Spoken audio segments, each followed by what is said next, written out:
ಮತ್ತೊಂದು ನಮ್ಗೆ ಸರ್ಪ್ರೈಸ್ ಕಾದಿತ್ತು, ಯಾಕಂದ್ರೆ ಟೈರಿಗೆ ಮಳೆ ಹೊಡೆದೈತಿ. ಟ್ಯೂಬ್ಲೆಸ್ಸಿಗೆ ಮಳೆ ಹೊಡೆದೈತಿ. ಇನ್ನೂ ಒಂದು ಸಾರಿ ಬಿಚ್ಚಲಿಲ್ಲ, ಇದನ್ನು ಆಗಲಿಲ್ಲ. ಇದೇ ಜಾಗದಾಗ RTO ಇರೋದು. ನೋಡ್ಬೋದು ನನ್ನ ಕೈಲಿ ಕೇಸ್ ಬಿಲ್ಲು 68,104 ರೂಪಾಯಿ ಕಟ್ಟಿದೆ. ಒಂದಿನ ಟೈರ್ ಪಂಚರ್ ಆಗೈತಿ. ಇಷ್ಟು ದಿನ ಯಾವತ್ತು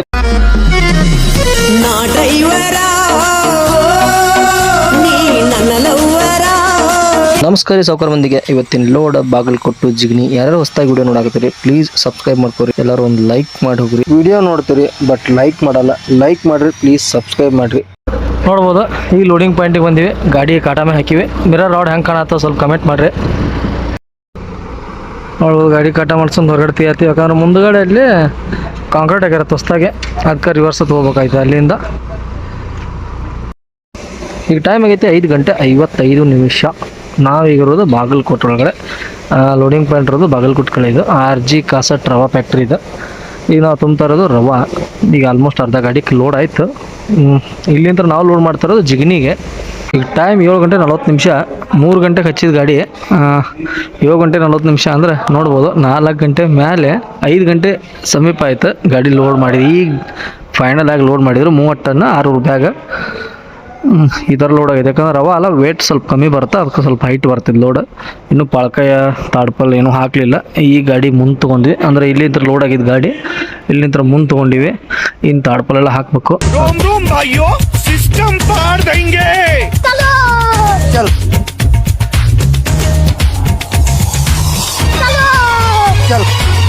लेकिन ये साला कर क्या रहा है यहाँ पे? मुंह तो बंद करो अंकल।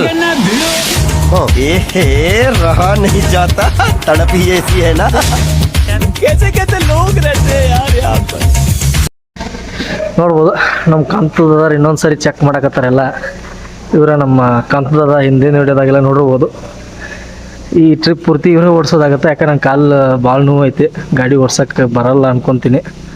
ಯಾಕಂದ್ರೆ ಬಲಗಾಲ ಆಗಿರೋದ್ರಿಂದ.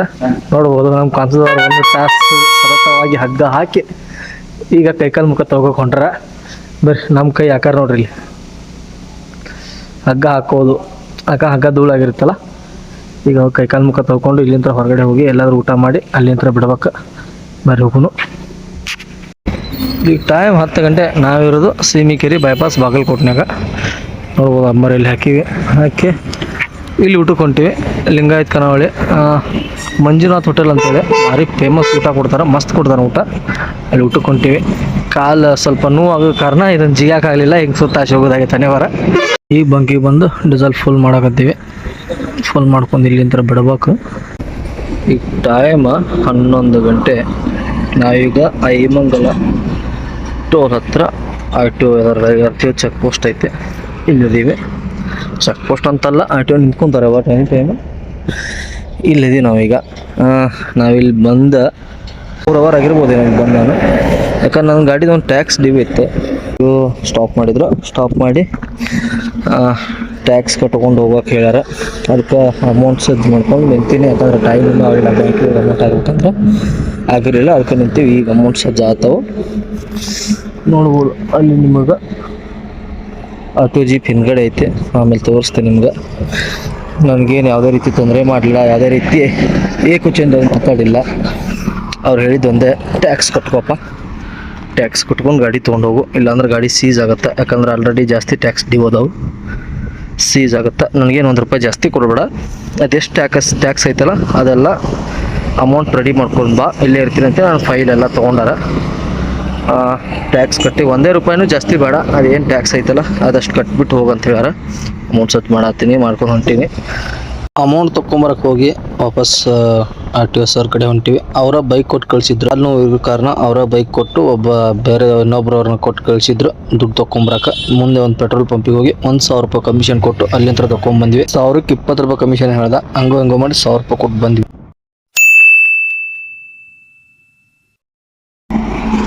ಈಗ RTO ಜೀಪ್ ಹೋಯ್ತು. ಎಷ್ಟೊತ್ತು ಕೈನೂ ಮಾತಾಡೋಕ್ಕಾಗಲಿಲ್ಲ. ಇದೇ ಜಾಗದಾಗ RTO ಇರೋದು. ನೋಡ್ಬೋದು ನನ್ನ ಕೈಲಿ ಕೇಸ್ ಬಿಲ್ಲು ಅಮೌಂಟ್ ಕಟ್ಟಿದೆ. 68,000 ನನ್ನ ಟ್ಯಾಕ್ಸ್ ಡ್ಯೂ ಇತ್ತು. ಇದ್ದಿದ್ದು ಹೇಳ್ಬಿಡ್ತೀನಿ, ನಂದು ಸ್ವಲ್ಪ ಯಾವುದೋ ಪ್ರಾಬ್ಲಮ್ಗಾಗಿ ಕಟ್ಟಿರಲಿಲ್ಲ. ಇವತ್ತು ಕಟ್ಟಿಸ್ಕೊಂಡ್ರು. ಬಟ್ ನಾನು ಇಷ್ಟು ದಿನ ನೋಡಿರೋ RTOಗಳಲ್ಲಿ ಯಾರು ನನಗೆ ಇಷ್ಟೊಂದು ಒಬ್ಬ ಮನುಷ್ಯನಿಗೆ ಇನ್ನೊಬ್ಬ ಮನುಷ್ಯ ಎಷ್ಟು ಮರ್ಯಾದೆ ಕೊಡ್ಬೇಕಲ್ಲ ಅಷ್ಟು ಮರ್ಯಾದೆ ಕೊಟ್ಟು ಚೆನ್ನಾಗಿ ಮಾತಾಡಿ ಮತ್ತು ನನಗೆ ಒಂಚೂರು ಕಾಲು ಏಟಾಗಿರೋದಕ್ಕೆ ಇಲ್ಲಿಂದ ಅವರು ನಂಗೆ ಬೈಕ್ ಕೊಟ್ಟು ಕಳಿಸಿ ನಂಗೆ ದುಡ್ಡಿಂದ ಅದೆಲ್ಲ ದುಡ್ಡು ತೊಗೊಂಬರಕ್ಕೆ ಇಲ್ಲಿಂದ ಬೈಕ್ ಕೊಟ್ಟು ಕಳಿಸಿ ಎಲ್ಲ ತುಂಬ ಹೆಲ್ಪ್ ಮಾಡಿದ್ರು. ಮಾಡಿ ಈಗ ನನ್ನ ಸಲಾಗ ಊಟಕ್ಕೆ ಹೋಗ್ಬೇಕಾಗಿತ್ತು ಅವ್ರು, ಯಾಕಂದ್ರೆ ಫೈಲ್ ಇಟ್ಕೊಂಡು ಹೋಗ್ಬಿಟ್ರೆ ನನಗೆ ತೊಂದರೆ ಆಗುತ್ತಂತೆ ಇಷ್ಟೊತ್ತಕ್ಕೆ ನಿಂತು ನಂದೇನೆಲ್ಲ ಕ್ಲಿಯರ್ ಮಾಡಿ ನನ್ನ ಕೈಲಿ ಫೈಲ್ ಕೊಟ್ಟು ಹೋದ್ರು. ಈಗ ಮತ್ತು ಇನ್ನೊಂದು ಬರ್ರಿ ಬೇಕಾರೆ ಊಟ ಮಾಡ್ಕೊಂಡು ಬಂದು ನಿಮ್ಮನ್ನು ಬಿಟ್ಟು ಹೋಗ್ತೀನಿ ಅಂದರು. ನಾನು ಇದೇ RTO ಸರ್ ಯಾರಿದ್ರು ಗೊತ್ತಿಲ್ಲ, RTO ಸರ್ ಯಾರಿದ್ರು ಗೊತ್ತಿಲ್ಲ, ಇದೇ ಸ್ಪಾಟಲ್ಲಿ ಇದೇ ದಾವಣಗೆರೆ RTO ಅವರೇ. ಮೊದಲೊಂದು ಸರಿ ನಾನು ಕ್ಯಾಂಟ್ರ್ ಹಿಡಿದಿದ್ರು, ಆವಾಗ 38,000 ಫೈನ್ ಕಟ್ಟಿದ್ದೆ. ಯಾಕಂದ್ರೆ ನಮ್ಮ ಡ್ರೈವರ್ ಮಾಡಿರೋ ತಪ್ಪಿಂದ ಅದೆಲ್ಲ ಕಟ್ಟಬೇಕಾಯ್ತು ಅವಾಗ.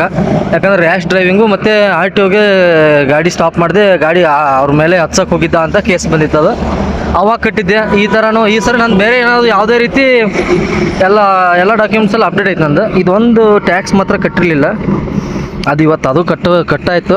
ಅಲ್ಲಿ ನಿಮ್ಮ ಗಾಡೀಲಿ ಕುಂತ್ಕೊಂಡು ಕ್ಲಿಯರಾಗಿ ಎಷ್ಟಾಯಿತು ಏನಂತ ಎಲ್ಲ ತೋರಿಸ್ತೀನಿ. ಬಟ್ ನನಗೆ ಇನ್ನೊಂದು ಖುಷಿಯಾಗಿದ್ದು, ನಾನು ಬೆಳಗ್ಗೆಯಿಂದ ನಿಂತಿದ್ದು ಬೇಜಾರಾಗಲಿಲ್ಲ ನನಗೆ. ಯಾಕಂದರೆ ನಮ್ಮ ಕರ್ನಾಟಕದವ್ರು ಇದ್ರಿ ನೀವು, ನಿಮಗೆ ನಾವು ತೊಂದರೆ ಮಾಡಿ ಅನ್ನೋಗೋಣ, ಎಲ್ಲರೂ ಥರ ಆ ಥರ ಇರೋಲ್ಲ.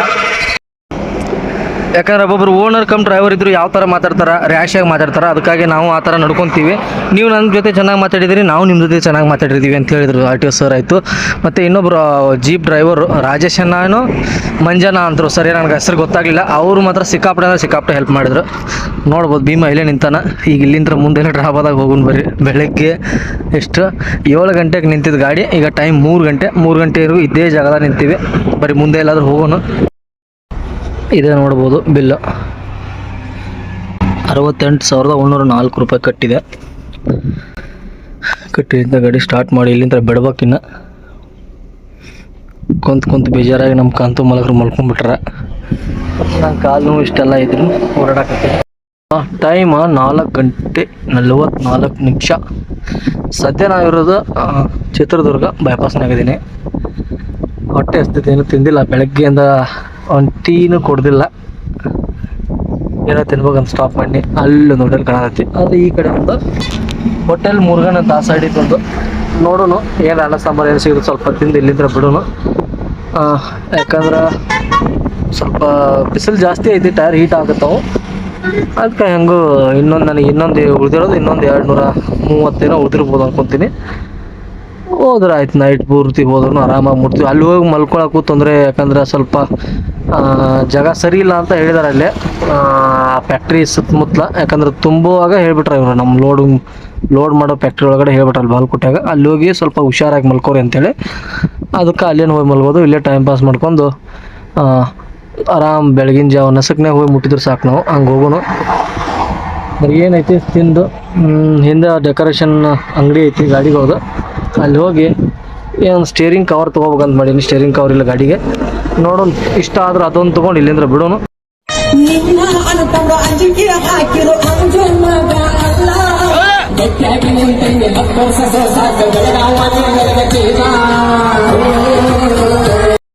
ಟೈಮ್ ಐತಿ 7:40. ಈಗ ನಾವಿರೋದು ಕರ್ಜೇವನಹಳ್ಳಿ ಟೋಲ್ನಾಗ ಅದೀವಿ. ಹೋಗ್ಬೋದು, ಸ್ವಲ್ಪ ಟ್ರಾಫಿಕ್ ಆಗೈತೆ. ಬಂದು ನಿಂತ ಅರ್ಧ ಗಂಟೆ ಮೇಲೆ ಆಯಿತು. ಸ್ವಲ್ಪ ಆ ಕಡೆ ಹೋಗಿ ಏನಾರ ತಿನ್ಕೊಂಬರ್ತೀವಿ. ಯಾಕಂದ್ರೆ ಬೆಳಗ್ಗೆಯಿಂದ ಏನೂ ತಿಂದೇ ಇಲ್ಲ. ಆಗಲೇ ಒಂದು ಕಪ್ ಟೀ ಕುಡಿದ್ವಿ, ಅಲ್ಲಿ ತಿನ್ಬೇಕಂತ ತಿಳಿದು ಹೋದ್ವಿ. ಬಟ್ ಅಲ್ಲಿ ಏನೂ ಇರಲಿಲ್ಲ, ಬರೀ ಟೀ ಬಿಸ್ಕೆಟ್ ಇತ್ತು. ಟೀ ಕುಡಿದು ಬಂದು ಈಗ ಆ ಕಡೆ ಹೋಗಿ ಏನೈತಿ ನೋಡ್ಕೊಂಡು ಏನಾದ್ರು ತಿಂದು ಇಲ್ಲಿಂದ ಬಿಡ್ತೀವಿ. ಯಾಕಂದ್ರೆ ನಮ್ಗೆ ಇರೋದು ಇನ್ನೂ 90 ಕಿಲೋಮೀಟ್ರ್ ಹೋಗೋದು ಪಾಯಿಂಟ್ ಹೊಂಟಿವಿ. ನೋಡ್ಬೋದು ಸ್ವಲ್ಪ ಟ್ರಾಫಿಕ್ ಜಾಸ್ತಿ ಆಗೈತೆ. ಈಗ ಟೈಮ್ ಆಗೈತೆ 6:18. ಸದ್ಯಕ್ಕೆ ನಾವಿರೋದು ಎಲೆಕ್ಟ್ರಾನಿಕ್ ಸಿಟಿ ಹೊಸೂರು ರೋಡ್. ಇದು ಹೊಸೂರು ಹೈವೇ ನೋಡ್ಬೋದು, ತಮಿಳ್ನಾಡು ಹೋಗೋ ರೋಡ್ ಹೈವೇ. ಇಲ್ಲಿ ಆಲ್ಮೋಸ್ಟ್ ಎಲ್ಲ ನೋಡಿರ್ತೀರಿ. ಎಲೆಕ್ಟ್ರಾನಿಕ್ ಸಿಟಿ ಸ್ವಲ್ಪ ದಾಟಂಟ್ಲೇನ ಜಿಗಣಿ ಏನು ಅಡ್ಡ ರೋಡ್ ಬರ್ತಲ್ಲ, ಜಿಗಣಿ ದಾಟಂಟ್ಲೇನ ಐತಿ. ಪಾರ್ಕಿಂಗ್ ಐತಿ, ಒಂದು ಗೌರ್ಮೆಂಟ್ ಪಾರ್ಕಿಂಗ್ ಇದೆ. ಈ ಪಾರ್ಕಿಂಗ್ನಾಗ ಬಂದು ಗಾಡಿ ಹಾಕೊಂಡಿದ್ದೀವಿ. ಯಾಕಂದ್ರೆ ಪಾಯಿಂಟಿಗೆ ಹೋಗಿದ್ರೆ 1:30-2 ಗಂಟೆಗೆ ನಾವು ಪಾಯಿಂಟಿಗೆ ಹೋಗಿ ಮುಟ್ತಿದ್ವಿ. 12 ಗಂಟೆಗೆಲ್ಲ ಮುಟ್ತಿದ್ವಿ. ಬಟ್ ಲೇಟ್ ನಿಂತ್ಕೊಂತ ಬಂದ್ವಿ. ಯಾಕಂದ್ರೆ ಅಲ್ಲಿ ಪಾಯಿಂಟ್ ಹತ್ರ ಪಾರ್ಟಿ ಹೇಳಿದ್ರಲ್ಲ, ಸ್ವಲ್ಪ ಜಾಗ ಸರಿ ಇಲ್ಲ, ಸಮಸ್ಯೆ ಆಗ್ತಾವ ಅಂತೇಳಿ ಅದಕ್ಕೆ ಬೇಡ ಅಂತೇಳಿ ಇಲ್ಲಿ ಬಂದು ಮಲ್ಕೊಂಡಿದ್ವಿ. ಇಲ್ಲಿಂದ ಎದ್ದು ಬಿಡತ್ತೀವಿ. ಇಲ್ಲಿಂದ ನಮ್ಗೆ ಪಾಯಿಂಟ್ ಇರೋದು ಬರೀ 8 ಕಿಲೋಮೀಟ್ರ್ ಐತೆ. ಬರೀ ಇಲ್ಲಿಂದ ಪಾಯಿಂಟಿಗೆ ಹೋಗೋಣ. ಈ ಗಾಡಿ ಸ್ಟಾರ್ಟ್ ಮಾಡಿದೆ. ಫೈನಲಿ ಫ್ಯಾಕ್ಟ್ರಿ ಬಂದ್ವಿ. ನೋಡ್ಬೋದು ಸ್ವಲ್ಪ ಮುಂದೆ ಬಂದ್ವಿ. ಲೊಕೇಶನ್ ಸ್ವಲ್ಪ ಚೇಂಜ್ ತೋರಿಸ್ತು. ಅಲ್ಲಿ ಕಾಣೋದು ಗೇಟ್, ಅದೇನು ಬೈಕ್ ನಿಂತಲ್ಲ ಅಲ್ಲೇ ಇರೋದು ಫ್ಯಾಕ್ಟ್ರಿ. ಹೋಗ್ಯಾರ ಟಪಲ್ ತೊಗೊಂಡು ನಮ್ದು ಕೇಳಕ್ಕೆ. ನನ್ನ ಅನಿಸಿಕೆನು, ನನಗೆ ಅನಿಸೋ ಪ್ರಕಾರ ಅಂದ್ರೆ ಯಾವುದು ಮುಂದೆ ಗಾಡಿಗಳಿಲ್ಲ, ಖಾಲಿ ಆಗಬಹುದೇನೋ. ಹಗ್ಗ ತಾಡ್ಪಲ್ಲು ತೆಗಿಯಕತ್ತಾರ. ಹಗ್ಗ ಎಲ್ಲ ಬಿಚ್ಕೊಟ್ಟು ಬಂದೀನಿ. ಇಲ್ಲಿ ನೋಡ್ಬೋದು ಬಾಕ್ಸ್ ಎಲ್ಲ ರೆಡಿಯಾಗಿ ನಿಂತಾವು. ಎಲ್ಲೋ ಡೈಮಂಡ್ ಅಂತ ಕಂಪ್ನಿ ಕುರ್ಕುರೆ. ಸ್ಮೆಲ್ ಮಾತ್ರ ಸಿಕ್ಕಾಪಟ್ಟೆ ಮಸ್ತ್ ಬರುತ್ತೆ. ಒಳಗಡೆ ಪ್ರೊಡಕ್ಷನ್ ಸ್ಟಾರ್ಟ್ ಆಗೈತೆ. ಇಲ್ಲದಲ್ಲ 50 ಕುರ್ಕುರೆ ರೆಡಿ ಆಗ್ಬೋದೇನೋ ನನ್ನ ಅಂದಾಜು. ಇದೇ ಥರ ಅದಾವು ನೋಡ್ರಿ. ಇದೇ ಕಾರಣಕ್ಕೆ ಇದಕ್ಕೆ ಪೇಂಟ್ ಮಾಡಲು, ಹೆಸರು ಬರ್ಸ್ಲು ಬ್ಯಾಡು ಅಂತ ವಿಚಾರದಾಗದೀನಿ. ಈಗ ನೋಡ್ರಿ ಆ ಥರ ಆಗೈತೆ ಮ್ಯಾಟಿಲ್ಲೇ. ಎಷ್ಟು ಕಲರ್ ಮಾಡಿದ್ರೆ ಈ ಥರ ಎಲ್ಲ ರಿವರ್ಸ್ ಹಾಕಿದೆ. ಈ ಥರ ಇರುತ್ತೆ ಎಲ್ಲಿ ಹೋದಲ್ಲೇ. ಈ ಥರ ಅದ, ಈ ಥರ ಮತ್ತೆ ಕಲರ್ ಹೋಗೋದ. ರೇಡಿಯಮ್ದ ಬರ್ಸಿದ್ರೆ ಕಿತ್ತು ಹೋಗುತ್ತೆ ನೋಡ್ರಿ. ಅಲ್ಲಿ ಒಳಗಡೆ ಕೆಳಗಡೆ ಕಾಣ್ಬೋದು ನಿಮ್ಗೆ. ಅಲ್ಲಿ ಯಾವ ಥರ ರೌಂಡ್ ಆಗೈತಿ. ಏನು ಒಂದು ಕಡೆ ಪಾಯಿಂಟ್ ಅಪ್ಪ ಹೇಳೋಕ್ಕಾಗಲ್ಲ, ಆ ಥರ ಇರ್ತಾವೆ. ಕಟ್ಟ ಕುಂದಿರ್ಲಿಲ್ಲ. ಇಷ್ಟೇ ಜಾಗದಾಗ 14 ಇಲ್ಲ ನಮ್ದು. ಅದ್ರಾಗ 30 ಫೀಟ್ ಬಾಡಿ. ಸಿಕ್ಕಾಪಟ್ಟೆ ತೊಂದರೆ ಆಗಿಬಿಡುತ್ತೆ ಇಲ್ಲಿ ಕಟ್ ಕುಂದಿರ್ಸ್ಬೇಕಾದ್ರೆ. ಅದ್ರಾಗ ಯಾಕೋ ನಿನ್ನೆ ಎಲ್ಲ ಕೆಲಸ ಮಾಡ್ಸ್ಕೊಂಬಂದಿನ ಬುಸ್ಟದು ಮತ್ತೆ ಏರ್ ಖಾಲಿ ಆಗ್ತೈತಿ. ಅದೇನು ಗೊತ್ತಾಗ್ತಿಲ್ಲ, ಅದೊಂದು ಚೆಕ್ ಮಾಡಿಸ್ಕೊಬೇಕು. ಏರ್ ಖಾಲಿ ಆಕತಿ, ಕಂಪ್ರೆಸರ್ ಜಲ್ದಿ ತುಂಬ್ತಾ ಇಲ್ಲ. ಅದೊಂದು ಕಂಪ್ರೆಸರು ಚೇಂಜ್ ಮಾಡಿಬಿಡ್ಬೇಕು. ಇನ್ನು ಕಾಲಿನ ಪರಿಸ್ಥಿತಿ. 12:30 ಗಾಡಿ ಹಾಕಿನಿಲ್ಲ. ಊಟ ಮಾಡಿ ಬಂದು 1:30 ಸ್ಟಾರ್ಟ್ ಮಾಡವ್ರು. ನೋಡ್ಬೋದು ಇನ್ನು ಎಷ್ಟು ಮಾಲ್ ಐತಂತ. ಇನ್ನೂ 3 ನಿಟ್. 1 ನಿಟ್ 55 ಚೀಲ, 565 ಚೀಲ ಉಳ್ದವು ಇನ್ನು ಲಾಸ್ಟ್. ಇವೆಷ್ಟಾದ್ರೆ ಆಯಿತು. ಜಲ್ದಿ ಆಗಿದ್ರೆ ಏನಾದ್ರು ಲೋಡ್ ಸೆಟ್ ಮಾಡ್ಕೋಬೋದಾಗಿತ್ತು. ನಮಸ್ಕಾರ ರೀ ಸಾವುಕಾರ ಮಂದಿಗೆ. ಈಗ ಟೈಮ್ 3:36. ನಾವು ಇಲ್ಲಿಂದ ಶಿವಮೊಗ್ಗ ಕೊಯ್ಲು ತುಂಬಕ್ಕೆ ಬಂದೀವಿ. ಅಲ್ಸಟ್ ಆಯಿತು. ಬಂದು 12 ಗಂಟೆಗಿನ್ನ ಬಂದೀವಿ. ಇಲ್ಲಿ ಜಿಗಣಿಯಿಂದ ಬಿಡದಿ ಬಂದೀನಿ. ಒಂದು 50 ಕಿಲೋಮೀಟ್ರ್. ಸ್ವಲ್ಪ ಜಾಮ್ ಆಗಿ ಲೇಟಾಗಿ 12 ಗಂಟೆ ಆಯ್ತು ಇಲ್ಲಿ ಬರ್ಬಾರ್ದು. 12 ಗಂಟೆಗೆ ಅಲ್ಲಿಂದ ಬಂದ ತಕ್ಷಣ ಈಗ ನೋಡ್ಬೋದು ಗಾಡಿ ಈಗ ಲೋಡಿಂಗ್ ಹಚ್ಚಾರ. ಯಾಕೆ ನಾನು ಮುಂದೆ 3 ಗಾಡಿ ಇದ್ದು, ಇನ್ನೂ ಒಂದು ಕಾಯಿಲ್ ಹಾಕಲಿಲ್ಲ. ಅಲ್ಲಿ ಬರ್ತಾಯಿತ್ತು ಕಾಯಿಲ್. ಅದು ನಮ್ಮ ಗಾಡಿಯಾಗ ಆಯಿತು, ನಾ ಪಕ್ಕದ ಗಾಡಿಗೆ ಹಾಕ್ತಾರೆ ಗೊತ್ತಿಲ್ಲ. ಇನ್ನು ನಮ್ಮ ಕಾಂತದವರು ಲೋಡ್ ಮಾಡ್ಸಕತ್ತಾರೆ ನಿಂತ್ಕೊಂಡು. ಆ ಕಾಯಿಲ್ 30 ಟನ್ ನನ್ನ ಲೋಡ್. ಒಂದೊಂದು ಕಾಯಿಲ್ ಒಂದೊಂದು ಥರ ವೇಟ್ ಬೇರೆ ಬೇರೆ ಇರ್ತಾವೆ. ಇಲ್ಲಿ ಕಾಣ್ಬೋದು 4 ಟನ್ನು 275 kg ಐತಿ. ಇದೇ ಥರ ಒಂದೊಂದು ಬೇರೆ ಬೇರೆ ಬರ್ತಾವೆ. ಆ ಕಡೆ ಒಂದು ಫಸ್ಟ್ ಕಾಯಿಲ್, ಈ ಕಡೆ ಒಂದು ನಮ್ಮ ಕಡೆ ಒಂದು ಫಸ್ಟ್ ಕಾಯಿಲ್ ಹಾಕ್ಯಾರ. ಟೋಟಲ್ 8 ಕಾಯಿಲ್ ಬರ್ಬೋದು ಅಂತ. ಸ್ವಲ್ಪ ಭಯನೂ ಆಗ್ತದೆ. ಲಾಸ್ಟ್ ಟೈಮ್ ಭಾಳ ಹದಗಣಿಸ್ಬಿಟ್ಟೈತೆ ನಮ್ಮ ದಾರ್ಯಾಗಿದೆ. ಈ ಸಲ ಏನು ಘಾಟ್ ಸೆಕ್ಷನ್ ಯಾವುದೋ ತಿರುಗಿ ಘಾಟ್ ಸೆಕ್ಷನ್ ಇಲ್ಲ, ಸೀದಾ ರೋಡ್ ಇರೋದಂತ ಟೆನ್ಷನ್ ಇಲ್ಲ. ಸ್ವಲ್ಪ ಕರೆಕ್ಟಾಗಿ ಕಟ್ಕೊಂಡು ಹೋಗ್ತೀವಿ. ಯಾಕಂದ್ರೆ ಲಾಸ್ಟ್ ಟೈಮ್ ಅನುಭವ ಆಗ್ಬಿಟ್ಟೆ ನಮ್ಗೆ. ಇದೊಂದು ಲಾಸ್ಟ್ ಕಾಯಿಲ್. ಇದೊಂದು ಅದರ ಲೋಡ್ ಆಯಿತು. 8 ಕಾಯಿಲ್ ಕುಂತು ಕರೆಕ್ಟ್ ಗಾಡಿಯಾಗ. ಹಿಂದ್ಗಡೆ ಹಾಕೋ ಜಾಸ್ತಿ ಆಯ್ತು ಅನ್ಸಾಗುತ್ತೆ. ಫೈನಲಿ ಲೋಡ್ ಆಯ್ತು ಗಾಡಿ. ಹೊರಗಡೆ ಹಾಕಿವಿ. ಬೆಲ್ಟ್ ಹಾಕಿ ಹಗ್ಗ ಹಾಕ್ಬೇಕು ಇನ್ಮ್ಯಾಗ. ಅದೊಂದು ದೊಡ್ಡ ತಲೆನೋವು. ಯಾಕಂದ್ರೆ ರೆಗ್ಯುಲರ್ ತುಂಬೋರಿದ್ರೆ ಅವ್ರಿಗೆ ಗೊತ್ತಿರುತ್ತೆ. ಇದು ನನ್ನ ಗಾಡಿ ತುಂಬುತ್ತಾ ಇರೋದು 3ನೇ ಟ್ರಿಪ್ ಅನ್ಸುತ್ತೆ. ನಾನು ಒಂದು ಟ್ರಿಪ್ ತುಂಬಿನಿ, ಒಂದು ಟ್ರಿಪ್ ಅವ್ರು ತುಂಬ್ಯಾರ. ಮತ್ತು ಈಗ ಮತ್ತೆ ನಾನು ಬಂದೀನಿ. ಲಾಸ್ಟ್ ಟೈಮೆಲ್ಲ 7 ಕಾಯಿಲ್ ಇದ್ದು, ಈ ಸರಿ 8 ಕಾಯಿಲ್ ಬಂದವು. ಸ್ವಲ್ಪ ಅದೇ ಲೆವೆಲಿಗೆ ಕುಂದಿರ್ಸ್ಬೇಕು ಅಂದ್ಕೊಂಡ್ವಿ, ಆಗಲಿಲ್ಲ. ಅದು ಮುಂದೆ ಗ್ಯಾಪ್ ಬಿಟ್ಬಿಟ್ವಿ. ಹಿಂದೆ 2 ಕಾಯಿಲ್ ಕುಂದ್ರಂಗಾಯ್ತು. ಹಿಂದ್ಗಡೆದು 8 ಯಾಕಪ್ಪ 9 ಟನ್. ಹಿಂದ್ಗಡೆ ಅಷ್ಟು, ಇಲ್ಲಿ ಅಷ್ಟೇ 9 ಟನ್ ಕುಂತಾವು. ಕಡೆ ಎಲ್ಲ ಆ ಥರ ಕುಂತಾವು. ನೋಡ್ಬೇಕು. ಟೈರ್ ಬರೋಡ್ರೆ ನೋಡಿದ್ರೆ ಈ ಥರ ನೆಗ್ಲು ಒತ್ತೇವೆ ಆಲ್ರೆಡಿ. ನಮ್ಮ ಟೈಮ್ ಚೆನ್ನಾಗಿತ್ತಂದ್ರೆ ಹೋಗಿ ಕರೆಕ್ಟಾಗಿ ಖಾಲಿ ಆಗುತ್ತೆ.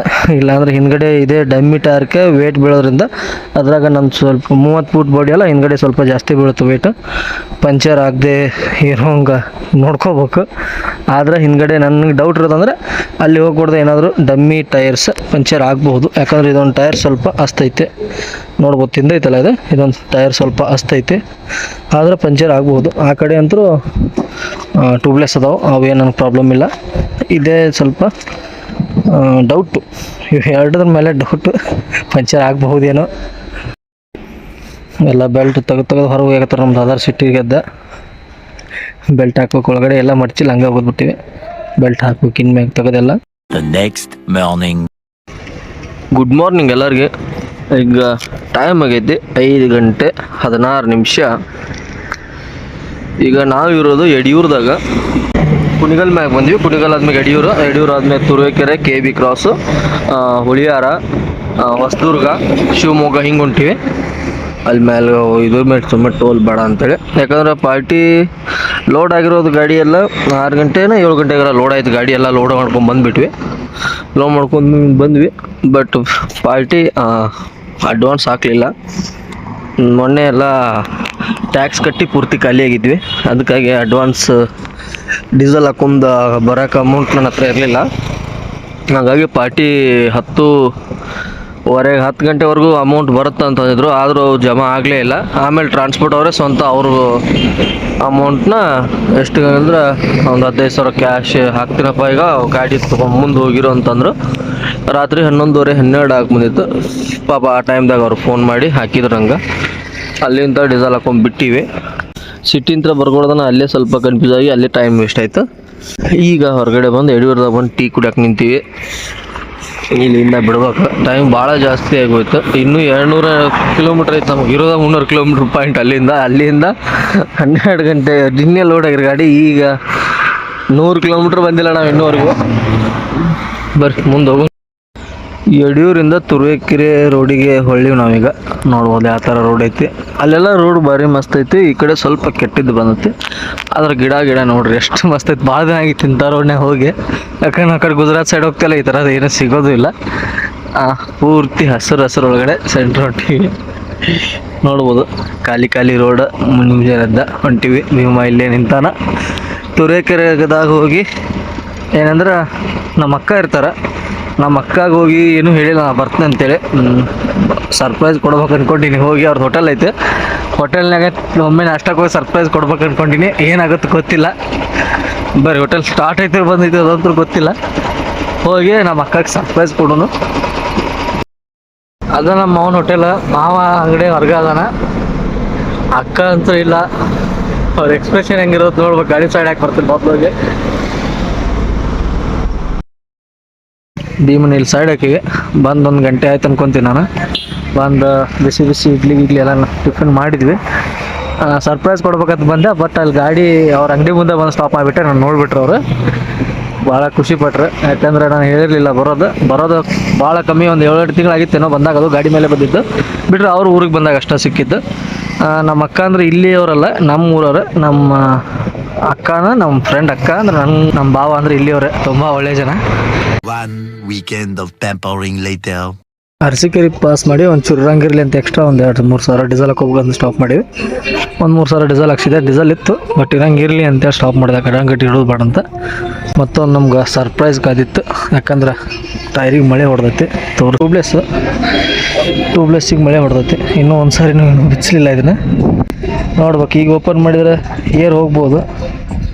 ಗಾಡಿ ಇನ್ನೇನೊಂದು 60 ಕಿಲೋಮೀಟ್ರ್ ಐತೆ ನಮ್ಗೆ ಅನ್ಲೋಡಿಂಗ್ ಪಾಯಿಂಟ್. ಅಲ್ಲಿ ಹೋಗಿ ಅನ್ಲೋಡ್ ಮಾಡಿ ನೋಡ್ಬೇಕು ಇದನ್ನ. ಈಗ ಏನಾದರೂ ಓಪನ್ ಮಾಡಿದರೆ ಪಂಚರ್ ಆಗುತ್ತಾ ಬೇಡ. ಪಂಚರ್ ಅಂಗಡಿಗೆ ಹೋಗಿ ಈಗೇನು ಆಗೋಲ್ಲ. ಯಾಕಂದರೆ ಲೋಡಿಂಗ್ ಪಾಯಿಂಟಿಗೆ ಹೋಗಿ ಅನ್ಲೋಡ್ ಮಾಡ್ಕೊಂಡು ಮೊದಲು ಆಮೇಲೆ ನೋಡ್ತೀವಿ. 60 ಕಿಲೋಮೀಟ್ರ್ ಇರೋದ್ರಿಂದ ಅದರೊಳಗಡೆ ಏನಾದರೂ ಡೈರೆಕ್ಟ್ ಕೈ ಕೊಟ್ಟರೆ ಏನು ಮಾಡೋಕ್ಕಾಗಲ್ಲ. ತರೀಕೆರೆ ಬೈಪಾಸ್ನಾಗ ಇದೀವಿ. ನೋಡ್ಬೋದು ಮುಂದಿನ ಟೈರ್ ಪಂಚರ್ ಆಗೈತಿ. ಇಷ್ಟು ದಿನ ಯಾವತ್ತೂ ಕಾಡಿಲ್ಲ. ಈಗ 2-3 ಟ್ರಿಪ್ ಆಯ್ತು. ಯಾಕೋ ಗಾಡಿ ಭಾಳ ಕಾಳಾಗತ್ತೆ. ಪಂಚರ್ ಆ ಕಡೆ ಮಳೆ ಹೊಡೆದೈತಿ. ಅದೇನು ಬಿಡಪ್ಪ ಅಂದ್ಕೊಂಡ್ರೆ ಇದು ಮುಂದಿನ ಟೈರ್ ಪಂಚರ್ ಆಗಿದೆ. ಒಂದೇ ರಿಮೋಟ್ ಇತ್ತು ಗಾಡಿಯಾಗ, ಅದ ಪಂಚರ್ ಆಗೈತಿ. ಈಗ ಇದೊಂದು ಮಷಿನ್ ಇಟ್ಟೋದಕ್ಕೆ ಈಸಿ ಗಾಡಿಯಾಗ. ಇಲ್ಲಾಂದ್ರೆ ಭಾಳ ಪ್ರಾಬ್ಲಮ್ ಆಕ್ಕವು. ಯಾಕಂದ್ರೆ ಒಂದು ನಟ್ಟ ಬಿಚ್ಚಲ್ಲ. ವೀಲ್ ಪಾಣ ಆಯ್ತು ಅಂದ್ರೆ ಪ್ರೆಷರ್ ಮಷಿನ್ನಾಗ ಪಂಚರ್ ಅಂಡ ಇರುತ್ತಲ್ಲ, ಆ ಪ್ರೆಷರ್ ಮಷಿನ್ಲಿ ಬಿಚ್ಚಲಾರ್ದು ಈ ಥರ ಬಿಚ್ಚುತ್ತೆ. ಬೇಕಾದ್ರೆ ಟ್ರೈ ಮಾಡಿ ನೋಡ್ರಿ ಯಾರು ಇದ್ದಿರ್ಬೇಕಾದ್ರೆ ನೀವು. ಏನೇನೋ ಹರಸಾಹಸ ಮಾಡಿ ಜಾಕ್ ಹಚ್ಚಿ ಟೈರ್ ತಗೋಬೋದೀವಿ. ಅಲ್ಲಿ ಲಿಫ್ಟಿನ್ ಟೈರ್ ಬಿಚ್ಚಿ ಈ ಕಡೆ ಹಾಕೋಬೇಕು. ಫ್ರಂಟ್ ಹಾಕೊಂಡು ಹೋಗ್ತೀವಿ. ಮುಂದೆ ಎಲ್ಲರೂ ಪಂಚರ್ ತಿಳಿಸ್ಬೇಕಲ್ಲ. ಲಿಫ್ಟಿನ್ ಟೈರು ಅಷ್ಟು ಸರಿ ಇಲ್ಲ. ಯಾಕಂದ್ರೆ ಲಿಫ್ಟಿಗೆ ಅಷ್ಟು ಸರಿ ಇರಲ್ಲ ಯಾರು. ಲಿಫ್ಟಿಂದು ಸ್ವಲ್ಪ ಸಾಫ್ ಆಗೈತಿ. ಕೇಸಿಂಗ್ ಟೈರ್ ಬಟ್ ಸಾಫ್ ಆಗೈತಿ. ನಮ್ಮ ಕಾಂತದವರು ಮಷಿನ್ಲಿ ಬಿಚ್ಚಾಕತ್ತಾರ. ಯಾಕಂದ್ರೆ ಕೈಯಿಂದ ಬರ್ತಿಲ್ಲ. ಯಾಕಂದ್ರೆ ಲಿಫ್ಟ್ ಸೇಗ್ ಆಗ್ತದೆ ಕಡೆದು ಅಳಗಡೆ ಆಗತ್ತಲ್ಲ, ಅದು ಬಿಚ್ಚಾಕಾಗ್ತಿಲ್ಲ. ಮಷಿನ್ಲಿನ ಬಿಚ್ತೀವಿ. ಮಷಿನ್ಲಿ ಬಿಚ್ಚಿ ಇದನ್ನು ಟೈರಲ್ಲಿ ಫಿಟ್ ಮಾಡ್ಕೊಂಡು ಹೋಗ್ಬೇಕು. ಫೈನಲಿ ಬಂದ ಅನ್ಲೋಡಿಂಗ್ ಪಾಯಿಂಟ್ ಮುಟ್ಟಿದ್ದೀವಿ. ಇಲ್ಲೇ ಶಿವಮೊಗ್ಗದಾಗ ಹುಬ್ಳಿಯವ್ರದ್ದು ಪ್ಲಾಂಟ್ ಇದು. ಹೊಸದಾಗಿ ಪ್ಲಾಂಟ್ ಓಪನ್ ಮಾಡ್ರಂತ ಹರಿಯಂತ ಅಂತೇಳಿ. ಹುಬ್ಳಿ ಒಳಗೂ ಬ್ರಾಂಚ್ ಐತೆ ಅವ್ರದ್ದು. ಹುಬ್ಳಿಯವ್ರದ್ದು ಇದು ಓನರು ಹುಬ್ಳಿ ಒಳಗೂ ಐತೆ. ಇಲ್ಲಿ ಹೊಸದಾಗಿ ಓಪನ್ ಮಾಡ್ರಂತ. 7 ಗಂಟೆಗೆ ಬಂದ್ವಿ. ಕ್ಲೋಸ್ ಮಾಡ್ಕೊಂಡು ಹೋಗಿದ್ರು ಅವರೆಲ್ಲ. ನೋಡ್ಬೋದು ಭಾಳ ಒಳಗಡೆ ಗಾಡಿ ಬರ್ಲಾರ್ದಂಗೆ ಸಿಂಗಲ್ ರೋಡ್ ಐತೆ. ಹೊಸ ಪ್ಲಾಂಟ್ ಆಗೈತಿಲ್ಲ, ರೋಡ್ ಸರಿಯಾಗಿಲ್ಲ. ಸಿಟಿ ಅಂದ್ರೆ ಸ್ವಲ್ಪ ಮುಂಚೆ ಚಿತ್ರದುರ್ಗ ರೋಡಿಗೆ ಐತಿದು ನೋಡ್ಬೋದು. ಈಗ 4ನೇ ಕಾಯಿಲ್ ಇಳ್ಸಾಕತ್ತಾರೆ, ಇನ್ನೂ 4 ಕಾಯಿಲ್ ಉಳ್ದಾವು. ಅವ್ರೊಬ್ರು ಅದಾರ ಮ್ಯಾನೇಜರ್ ಅಂತವ್ರು, ಲೇಬರ್ ಯಾರು ಇಲ್ಲ, ಲೇಬರ್ ಎಲ್ಲ ಹೋಗ್ಯಾರ. ಹೋಗಿದ್ದಕ್ಕೆ ಫೋನ್ ಮಾಡಿದ್ವಿ ಬಂದು. ನಾವು ಅಂದ್ಕೊಂಡಿದ್ವಿ ಇವಾಗೇನು ಖಾಲಿ ಆಗಲ್ಲ, ಮಲ್ಕೊಂಡ್ರೆ ಆಯ್ತಿನ ಅಂದ್ಕೊಂಡಿದ್ವಿ. ಒಂದು ಫೋನ್ ಮಾಡಿದೆ ಬಂದು, ಇಲ್ಲ ಹಿಂಗೆ ಬಂದೀವಿ ಅಂತೇಳಿ. ಅವ್ರ ಓನರ್ ಆಯಿತು ತಡ್ರಿ ಕಳಿಸ್ತೀನಿ ಅಂತೇಳಿ ಅವ್ರನ್ನ ಕಳಿಸಿದ್ರು. ಲೇಬರ್ ಯಾರೂ ಇಲ್ಲ, ನಾವೇ ಬೆಲ್ಟ್ ಹಾಕಿ ಕೊಡಾಕ್ತೀವಿ. ಗಾಡಿ ಖಾಲಿ ಆದ್ರೆ ಸಾಕಾಗೈತೆ ನಮ್ಗೆ. ಅದು ಮೊದಲು ನಾವೇ ಬೆಲ್ಟ್ ಹಾಕತ್ತೀವಿ, ಬೆಲ್ಟ್ ಹಾಕಿ ಕೊಟ್ಟು ಖಾಲಿ ಮಾಡಕತ್ತೀವಿ. ತೋರಿಸ್ತೀನಿ ಬರೀ ಬೆಲ್ಟ್ ಹಾಕಿದ್ದು ನೋಡ್ಬೋದು. ನಮ್ಮ ಕಾಂತದ ಅದ್ರ ಸಿಗ್ನಲ್ ಮಾಡಿ ಬೆಲ್ಟ್ ಹಾಕತ್ತಾರ. ಇವು ನಾವು ಹಾಕಿದ ಬೆಲ್ಟೆಲ್ಲ ಇಲ್ಲಿ ಬಿಚ್ಚಿ ಹೋಗಿದ್ದೀವಿ. ಅವನೇನು ಮಾಡಿಸ್ಲಿಲ್ಲ, ಹಗ್ಗ ಅಷ್ಟು ಹಾಕಿವಿ. ಇನ್ನೊಂದು 4 ಅದಾವು. ಈಗ 4 ಇಳಿಸಿವಿ. ಆ ಕಡೆ ಬಂದಿದ್ದು ನಾವು ಮುಂದೆ ತುಂಬಿದ್ದೊಂದು ಗಾಡಿವು, ಅವು ಮಧ್ಯಾಹ್ನ ಖಾಲಿ ಮಾಡ್ಯಾರ ಬಂದು. ನಾವು ಈಗ ಖಾಲಿ ಮಾಡತ್ತೀವಿ. ಲಾಸ್ಟ್ ಕಾಯಿಲ್ ಅಂದ ಹೋಗುತ್ತೆ. ಬರೋಬ್ಬರಿ ಒಂದು 15ರಿಂದ 20 ನಿಮಿಷ ಒಳಗೆ ಅನ್ಲೋಡಿಂಗ್ ಆಯ್ತು. ಬಂದು ಹಗ್ಗ ಬಿಚ್ಚೋದು, ಬೆಲ್ಟ್ ಬಿಚ್ಚೋದು ಸ್ವಲ್ಪ ಲೇಟ್ ಆಯಿತು. ನೋಡ್ಬೋದು ನಮ್ಮ ಕಾಂತದ ಅದಾವು. ಅವ್ರಿಗೆ ಅಪ್ ಡೌನ್ ಸ್ಟಾಪ ಎಲ್ಲ ಹೇಳಕತ್ತಾರ. ಮತ್ತು ನೆಕ್ಸ್ಟ್ ವಿಡಿಯೋದಾಗ ಸಿಗೋಣ. ವಿಡಿಯೋ ಇಷ್ಟ ಆಗಿದ್ರೆ ಒಂದು ಲೈಕ್ ಮಾಡಿರಿ, ಸಬ್ಸ್ಕ್ರೈಬ್ ಮಾಡಿರಿ, ಮತ್ತು ಶೇರ್ ಮಾಡಿರಿ ನಿಮ್ಮ ಫ್ರೆಂಡ್ಸಿಗೆ. ಎಲ್ಲರೂ ಆರಾಮಿರಿ. ಎಲ್ಲರಿಗೆ ಬಾಯ್ ಹೇಳ್ತಾ